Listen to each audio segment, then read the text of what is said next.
Olá, tudo bem, pessoal? Mais uma vez, eu, professor Hernani Freitas, vou falar um pouquinho aqui com você sobre história, né? História é algo, história é legal, história é muito bom de ser estudado, né? E ai do ser humano, ai daquele ser humano que não tem história para contar, não é verdade? Mas hoje nós vamos falar um pouquinho da Era Vargas, né? A Era Vargas, que vai de 1930 até 1945, né? E depois nós temos até 1954, né? Então Getúlio Dornelles Vargas, ele nasce em São Borja, no Rio Grande do Sul, em 19 de 4 de 1882. E vem a falecer no dia 24 de 8 de 1954, vítima de suicídio, né? Em 1909 é eleito deputado estadual no Rio Grande do Sul. Em 1913 é reeleito deputado estadual, mas não cumpre o mandato, né? Ele não cumpre todo o mandato, ele renuncia no meio do mandato. Então Vargas, em 1917, ele retoma a legislatura, né, na Assembleia Legislativa do Rio Grande do Sul.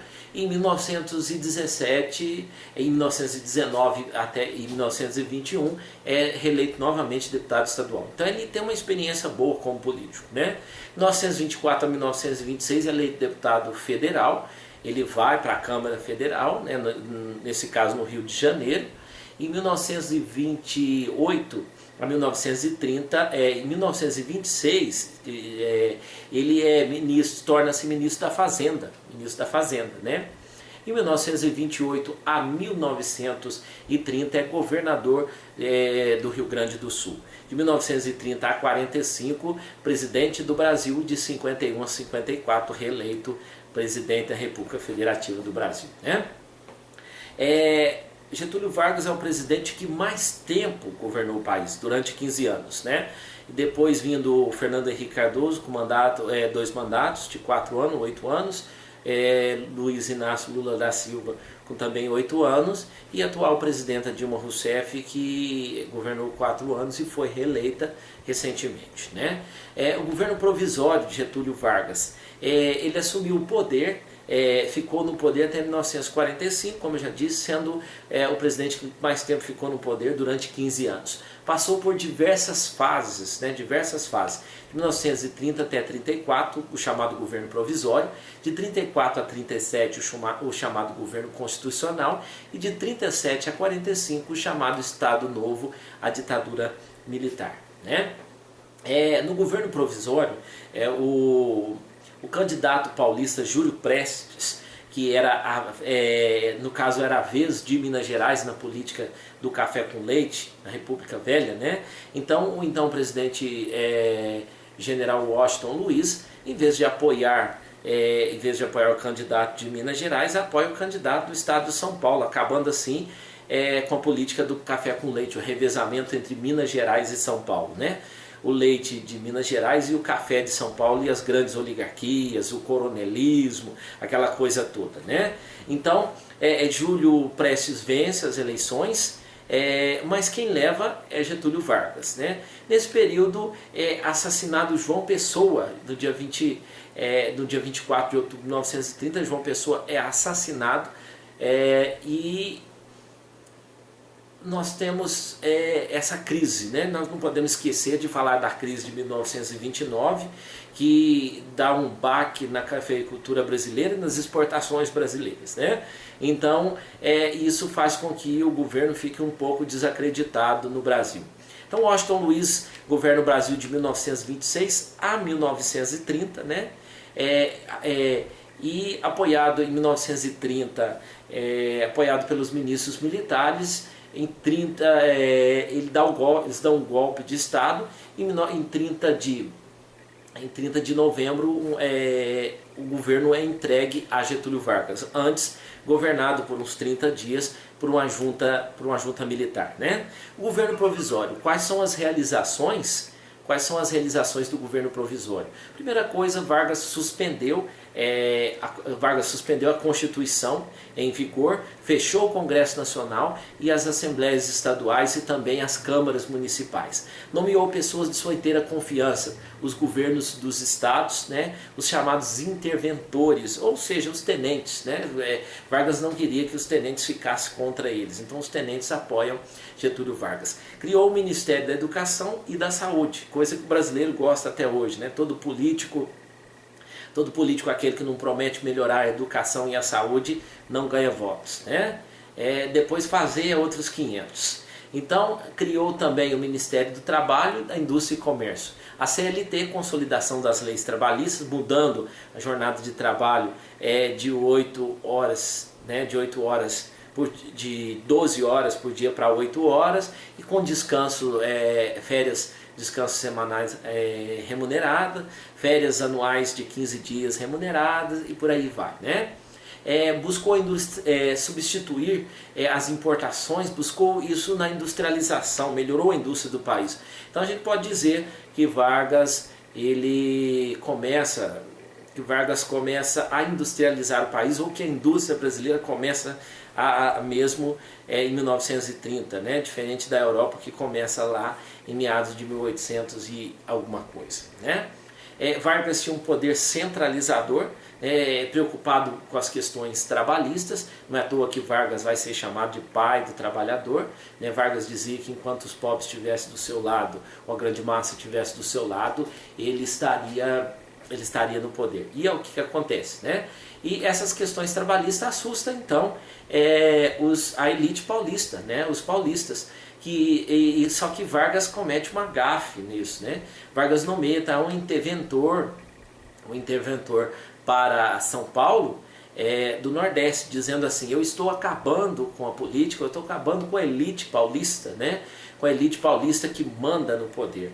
Mas os paulistas não aceitam. Né? O interventor é João Alberto, de Lins Barros, do Nordeste, e diante das pressões, Vargas acaba voltando atrás e nomeando Pedro de Toledo, um paulista. Mas isso não acalmou os ânimos. Né? Então nós temos a Revolução Constitucionalista de 1932, que pode ser chamado também de movimento constitucionalista, já que participa somente São Paulo e o Mato Grosso. O símbolo desse movimento constitucionalista são os quatro estudantes que são mortos em conflito com a polícia federal, com a polícia que apoia o governo, né? O chamado MMDC, Martins, Miragaia, Drauzio e Camargo. Né? Em 9/7 de 1932 explodiu então a Revolução, e só o Mato Grosso acompanha os paulistas, que estendeu-se até os fins de setembro, onde morre 633 paulistas. O importante foi que esse movimento, ou essa Revolução Constitucionalista, consegue chamar a atenção de Vargas, e Vargas convoca a Constituição de 1934, e quem ganha é as mulheres. Pela primeira vez, as mulheres têm direito de voto. Né? Então foi promulgada na Constituição de 1934 o regime federalista, divisão dos 3 poderes, executivo, legislativo e judiciário, né? A extinção do cargo de vice-presidente, o voto secreto e o voto feminino, a legalização trabalhista, das leis trabalhistas criadas também por Vargas, o salário mínimo, que está na Constituição, mas vai ser oficializado somente em 1940, a criação da justiça eleitoral, né? O mandato de segurança para defender o cidadão dos abusos do Estado, ou parecido com habeas corpus, né? Não sei, como eu não sou jurista, eu não sei se pode ser a mesma coisa. Né? O ensino primário obrigatório e gratuito, aqueles primeiros anos que antigamente o pessoal chamava de 1ª a 4ª série. Né? E nós temos aí o governo constitucionalista, que vai de 1934 até 1937. Vargas alinha-se, né, aos emergentes da Europa, Mussolini da Itália, Hitler na Alemanha, né, Hitler no nazismo alemão, e o fascismo italiano. Vargas é bem radical, né? Vargas é bem radical, bem centralizador. cria-se, então aparece a AIB, Ação Integralista Brasileira, um partido de inspiração fascista liderado por Plínio Salgado, que pregava a luta contra o comunismo, né? O comunismo é bem perseguido no Brasil e eles apoiam, a AIB apoia o Getúlio Vargas. O comunismo é visto como um bicho de 7 cabeças, o matador de criancinhas, aquele que vai acabar com tudo e todo mundo vai ficar mal na história, né? A ANL, Aliança Nacional Libertadora, ligado ao PCB, Partido Comunista Brasileiro de Luiz Carlos Prestes. Eles defendem então a reforma agrária. Você vê, desde essa época a reforma agrária já é defendida e até hoje pouco foi feito, né? Um governo popular democrático, onde todas as pessoas possam participar, então o comunismo não é tão ruim assim. E também a nacionalização das empresas estrangeiras que estão no Brasil e o cancelamento da dívida externa. Em 1935, apesar da popularidade, declarou-se a ANL os partidos foram declarados ilegais, principalmente a ANL por Vargas, né? E isso que faz com que aconteça a intentona comunista. O que é a intentona comunista? O Levante, né, em 1935, liderado pelos comunistas, desencadeado em Natal, Recife e no Rio de Janeiro.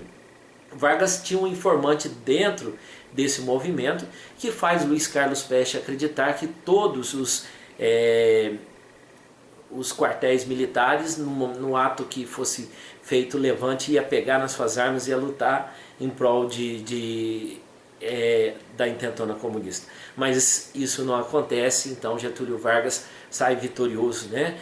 Luiz Carlos Prestes foi preso, fica preso por 10 anos. A sua esposa Olga Benário é enviada a Hitler, porque Olga, além de ser alemã, é judia e ainda é comunista. Foi um presente dado do presidente Vargas para Hitler, que era quem caçava comunistas e judeus nesse período, né? Então aconselho a você a assistir o filme Olga, uma das grandes produções brasileiras, né? E que vale a pena você assistir esse filme e refletir sobre a vida de Luiz Carlos Prestes e Olga Benário, né? Que acaba morrendo nos campos de concentração.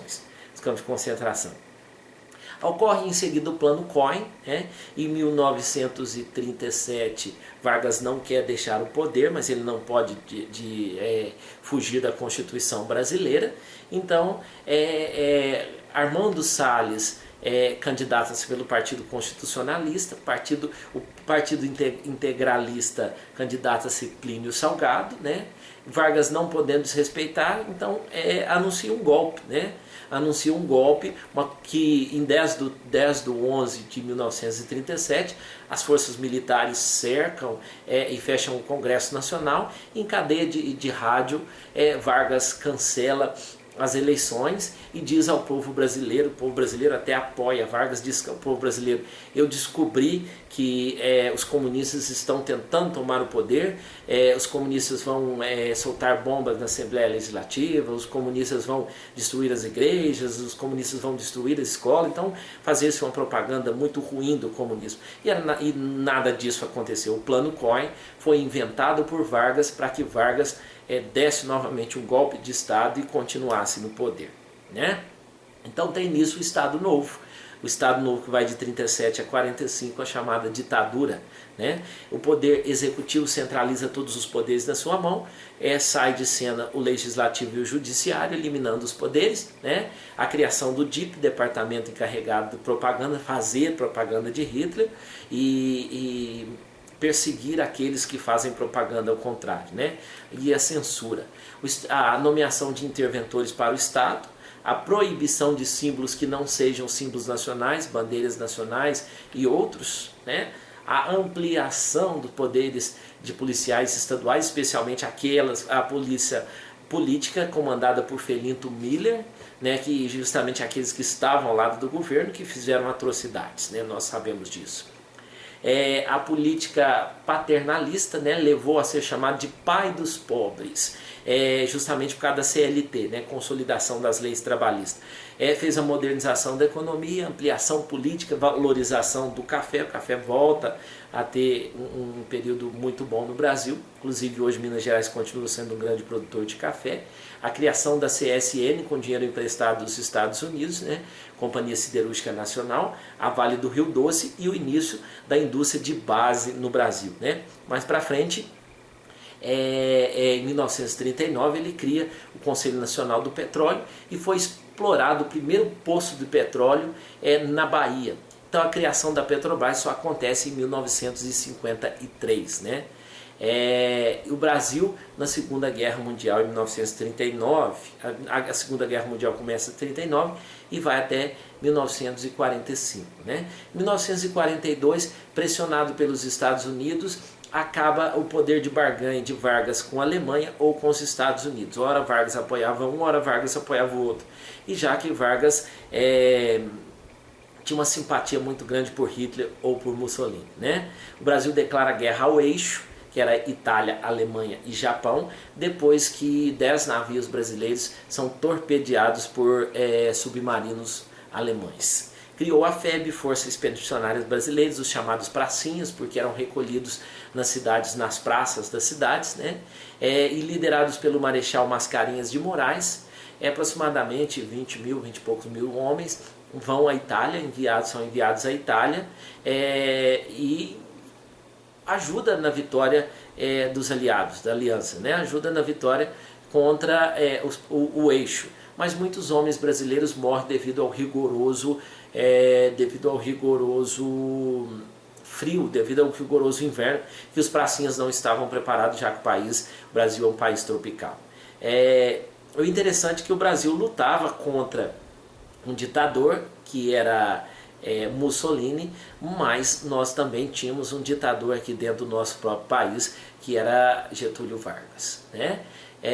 Vargas era pressionado para a redemocratização do país. Depois da guerra não continua esse poderio todo, o povo, a Europa destroçada, né? O Brasil também não foi atacado, mas mudou-se um pouco a visão do povo em relação até à política. Estabeleceu-se data para eleições gerais para governador e no Congresso. Surge novos partidos, a UDN, União Democrática Nacional, o PSD, Partido Social Democrata, o PDT, Partido Trabalhista Brasileiro, o PCB, Partido Comunista Brasileiro, né? Surge o queremismo. O que é queremismo? Reivindicava a permanência de Vargas no poder no governo do Brasil. Muitos diziam que essas pessoas até foram induzidas ou compradas por Vargas, mas não sabe se é verdade. No dia 29 de outubro de 1945, Forças Armadas de Góes Monteiro e Dutra obrigam Vargas a renunciar. As eleições acontecem e Eurico Gaspar Dutra foi eleito presidente do Brasil. Em 1950, acaba aí em 1945 a tal chamada Era Vargas, mas nós temos eleição em 1950, sem muitas opções. Dutra apresenta um político mineiro desconhecido, Cristiano Machado, né, do PSD, e a UDN lança o brigadeiro Eduardo Gomes. O PDT então lança Getúlio Vargas novamente presidente, Partido Trabalhista Brasileiro, como candidato a presidente. E mais uma vez Vargas vê a possibilidade de chegar ao poder, né?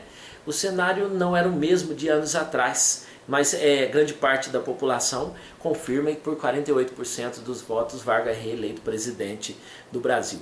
Então o cenário não era o mesmo, de antigamente. A guerra havia modificado tudo, né? Uma ampla oposição, principalmente de Carlos Lacerda. Carlos Lacerda que sofre um atentado na chamada Rua Toneleiros, né, em 5 de agosto de 1954, que leva as investigações, leva ao chefe da guarda pessoal de Getúlio Vargas. Quem morre é o general Rubem Vaz, que é muito querido na aeronáutica, então faz com que os militares ficam revoltados. Então Vargas é obrigado a renunciar, né? Só que antes desgastado, o governo estava desgastado, então Vargas afastaria para dar lugar a Café Filho, para que Café Filho assumisse e depois, quem sabe, futuramente ele retornasse. Mas no dia 24 de agosto de 1954, Vargas suicida-se, né? E deixa aí no Palácio do Catete, deixando aí uma carta, e que uma frase fica célebre para a história, né? Vargas, a seguinte frase, Vargas ressalta: deixe o poder para entrar para a história. Então Vargas realmente entra para a história e termina assim uma história do pai dos pobres, de Getúlio Dornelles Vargas, que comete o suicídio em 24 de 8 de 1954. Espero que eu tenha ajudado. Até a próxima. Aquele abraço.